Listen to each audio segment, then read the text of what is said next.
अस्सलाम वालेकुम viewers, recipes bye उज़मा में वेलकम। आज मैं आपको एक घरेलू चीज़ जो बन चुकी है उसके वेस्ट को भी यूज़ करने का तरीका बताने जा रही हूँ। मैंने बनाया है जी देसी घी और उसकी वीडियो अपलोड हो चुकी है। अगर आपने नहीं देखी तो लिंक डिस्क्रिप्शन में है, आप वहाँ से देसी घी बनाने का तरीका सीख सकते हैं। और देसी घी कैसे? मलाइयों से, दूध की इकट्ठी की हुई मलाइयों से। अच्छा जी, ये जो उसमें एक सॉलिड मटेरियल बच गया था ये वो है, घी छान लिया गया है इसमें से।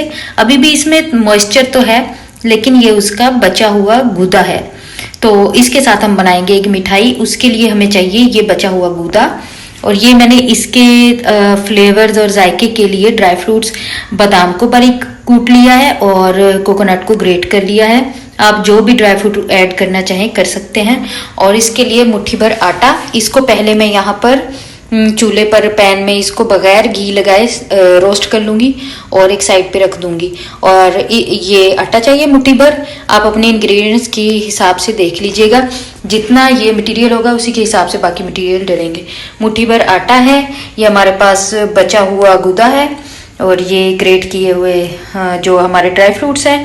और ये पंजाबी में कहते हैं गुड़ की पेसी। जो एक पेसी है उसमें से एक से थोड़ा सा कम है, तो वो गुड़ मैंने थोड़ा सा तोड़ के इसी पैन में डाली है। इसी पैन में देसी घी बना है, ठीक है। तो इसमें जो भी मॉइस्चर है, जो भी बाकी मटेरियल है वो वेस्ट नहीं होगा और इसमें अच्छे से बन जाएगा। इसमें घी भी मौजूद है, अभी तक ये देखिए घी इसमें लगा हुआ है। तो ये गुड़ तोड़ के मैंने इसमें डाल लिया। चलें जी स्टार्ट करते हैं। पहले इसको रोस्ट करेंगे और फिर इसकी तरफ आ जाएंगे। कुछ लोगों को जी मिठाई और मीठी चीज़ें बहुत पसंद होती हैं, कुछ लोगों को बिल्कुल पसंद नहीं होती। कुछ लोग मौके की मुनासबत से खाते हैं, लेकिन सर्दियों में अक्सर मीठा अच्छा ही लगता है। अभी सर्दियों की आमद है और मैंने देसी घी भी बनाया है, तो ये बेस्ट टाइम था आपके साथ ये रेसिपी शेयर करने का। तो आप इसको ज़रूर बना के खाइएगा अगर आप घर में ही देसी घी बनाते हैं। वैसे तो मैं इनकरेज करूँगी कि ऑर्गेनिक चीज़ें ही खाया करें। बाज़ार से देसी घी आप लेते हैं, हमारे पास कोई पैमाना नहीं है चेक करने का कि वो कितना खालिश और कितनी उसमें मिलावट है। तो जो घर में आप अपने हाथ से बनाते हैं, सफाई की और गारंटी होती है खालिशपन की उसकी ना, कि खालिश है और साफ सुथरा है। चलें जी, ये आटा रोस्ट करके मैं एक साइड पे रख दूंगी और फिर हम तैयार करेंगे चाशनी, गुड़ की चाशनी।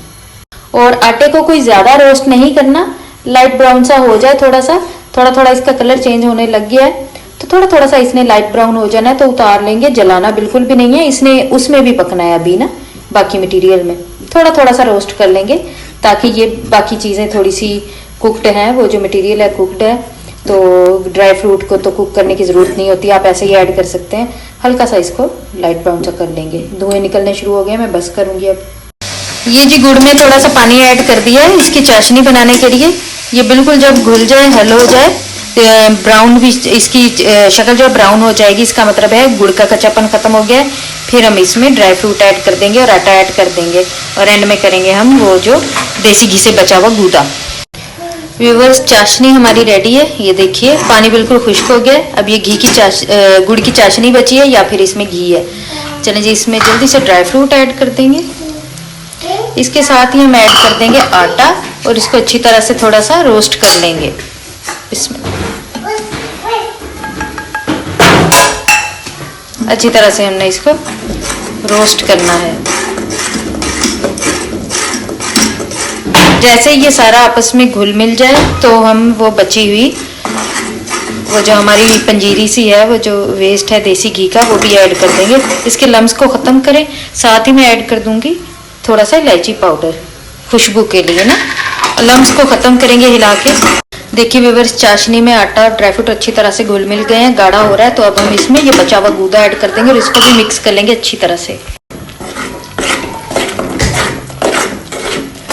अब हम इसको, ये तकरीबन तैयार हो गया है। ये देखिए कितना खूबसूरत बन के तैयार हुआ है। इसको ठंडा होने देंगे, फिर आप बेशक इसकी कोई भी शेप में कटिंग कर लें, बटर पेपर पे सेट करके ना कोई भी कटिंग करके रख ले, टुकड़ियों की सूरत में, कतलियों की सूरत में, या फिर इसके गोल गोल लड्डू बना ले। थोड़ा सा मैं और रोस्ट करके इसको जब ये पैन छोड़ देगा तो ठंडा होने के लिए रख दूंगी। व्यूअर्स, मेरी स्वीट का बैटर बिल्कुल कुक हो चुका है। अब मैं इसको बंद कर दूंगी फ्लेम को और ठंडा होने के लिए रख दूंगी। फिर इसको शेप्स में बना लेंगे। लास्ट लुक भी आपके साथ शेयर करूंगी, आप भी ज़रूर ट्राई कीजिएगा। मुझे दीजिए इजाज़त। टेक केयर, अल्लाह हाफिज़।